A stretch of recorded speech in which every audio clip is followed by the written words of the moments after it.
Avant de poursuivre avec notre transformation, je vais modifier la structure de notre petit exemple que nous venons de construire. Pour ça, je vais sauvegarder le résultat de tout ceci dans une constante que je vais appeler hôtesse avec $, simplement. Ou alors simplement hôtel test pour éviter le conflit avec d'autres propriétés ou alors d'autres variables que nous avons déjà créées. Donc le but pour moi, c'est de me servir de hôtel test. Donc là, je vais mettre point virgule simplement. Et de prendre hôtel test pour pouvoir souscrire à hôtel test directement. Donc là, j'appelle hôtel test $ juste en bas. Et je remets mon exemple comme précédemment. Donc maintenant, je viens de changer juste. Et ce que je souhaite vous faire remarquer en réalité, c'est la signature de cette constante-là. Vous allez voir que lorsque je passe la souris dessus avec Visual Studio Code, la signature me montre observable de type observable et à l'intérieur se trouve un any. Dans notre cas particulier, nous attendons par exemple les types iHotel. Donc là, je vais mettre iHotel simplement. Et si je remets ma souris au-dessus de Hotel Test, vous allez voir que je reçois un observable du type observable à l'intérieur duquel se trouve un iHotel. À chaque fois que tu vas tomber sur une signature pareille, observable, d'observable et de quelque chose à l'intérieur, par exemple any, alors tu auras affaire à un observable d'ordre supérieur ou encore higher order observable. Deux expressions clés que tu dois connaître dans ces cas-là, c'est l'expression inner observable et outer observable. Je les utilise directement en anglais parce que la plupart de la documentation que tu vas parcourir sur Internet sera écrite en anglais. Et tu vas constamment tomber sur des expressions telles que inner observable et outer observable. Inner observable représente l'observable qui se trouve à l'intérieur et dont nous voulons avoir les éléments. Et l'observable source ou alors outer observable, c'est comme l'observable que nous recevons globalement, comme dans le cas de off pour notre cas précis. Maintenant que nous faisons face à un dilemme, nous avons deux souscriptions qui sont à l'une à l'intérieur de l'autre. Nous souhaitons nous débarrasser de cela. Alors, une idée qu'on peut utiliser, c'est de se dire que à chaque fois que nous recevons un élément ici, on reçoit un observable automatiquement qui va être retourné par l'appel HTTP que nous avons utilisé.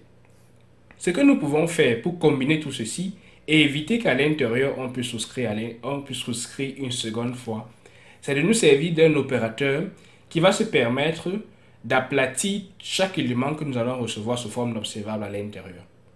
Et un opérateur qui passe de façon optimale pour gérer ce genre de cas, que nous n'avons pas fait jusqu'à présent, mais qui est très similaire à quelque chose que nous avons abordé, c'est Merge All. Ce que je vais faire pour ça, c'est aller dans ma liste des opérateurs et je vais importer Merge All. Merge All va me permettre donc de pouvoir combiner après avoir transformé avec chaque observable qui va arriver.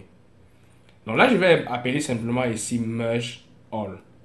Donc à l'intérieur de Merge All, je peux simplement dire que chaque observable qui va être retourné depuis map doit être mélangé dans un ensemble qui va être retourné plus tard grâce à Merge All. C'est quoi Merge All en réalité? Merge All est particulièrement fabriqué pour combiner un nombre infini d'observables qu'on appelle les inner observables et de pouvoir les retourner sous forme d'un seul stream ou d'une seule séquence d'observables. Et comment est-ce qu'il fonctionne?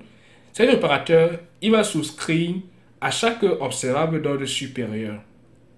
Et lorsque un nouvel observable interne ou alors inner observable émet depuis la source d'observable, il va souscrire à cet observable interne. Et lorsqu'une nouvelle valeur arrive depuis la source interne ou alors l'observable interne, alors il va le passer à la souscription en dessous qui va être faite. Comme les opérateurs que nous avions vus précédemment, c'est lorsque toutes les valeurs qui sont issues de l'observable initial vont être complètement émises que celui-ci va retourner une notification complète pour la souscription qui va être faite juste en dessous. Donc grâce à Merge All, on peut se servir donc du source d'observables internes pour pouvoir les combiner et les réutiliser. Vous voyez que je reçois déjà dans mon navigateur, ou du moins dans mon éditeur de texte, autant pour moi, une erreur qui me dit que je ne peux pas souscrire à l'élément que je reçois désormais. Pourquoi? Parce que cet élément est déjà l'hôtel que je veux avoir parce que grâce à Merge All, j'ai pu retourner toutes les valeurs directement. Donc, ce que je peux faire, c'est de mettre tout ceci en commentaire. Et je vais mettre un console log tout simplement en lieu et place de ma souscription précédente. Et je vais dire hello, juste pour qu'on puisse remarquer dans la console. Et je vais mettre lm juste après. Donc maintenant, comme vous pouvez le supposer, je ne vais plus recevoir un observable dans ma console, mais plutôt directement l'hôtel que j'ai appelé pour pouvoir être émis dans ma séquence. Donc là, je reçois les différents hôtels comme précédemment. Mais cette fois, je n'ai pas eu à souscrire deux fois de façon répétée à l'intérieur d'une souscription que j'avais déjà créée. Pourquoi? Parce que je me suis servi d'un opérateur Merge All qui fonctionne de façon similaire à Merge que nous avons vu précédemment pour pouvoir combiner les observables internes qui me sont retournés depuis ma séquence initiale et celle qui est créée à l'intérieur. Donc, à quel moment est-ce qu'on peut se servir de Merge All? On peut se servir de Merge All si on souhaite combiner plusieurs observables et nous ne nous soucions pas véritablement de l'ordre dans lequel ceci arrive. Parce que le Merge All ne s'intéresse pas au nombre d'observables qui vont arriver à l'intérieur.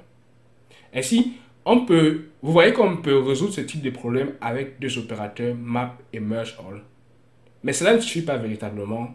Je vais vous montrer plus tard qu'on peut avoir des situations où un simple map et merge all ne vont pas suffire ensemble. Mais le map et merge all a été simplifié avec RHTS et peut être réutilisé grâce à un opérateur qu'on appelle un higher order operators ou alors un opérateur d'ordre supérieur avec RHTS pour combiner cela. Nous allons à présent aborder la famille des opérateurs avec map. Pas seulement le map simple que nous avons vu jusqu'à présent, comme on l'utilise dans notre exemple, mais un map qui est combiné avec autre chose. Par exemple, avec le merge all que nous allons aborder maintenant, le merge map.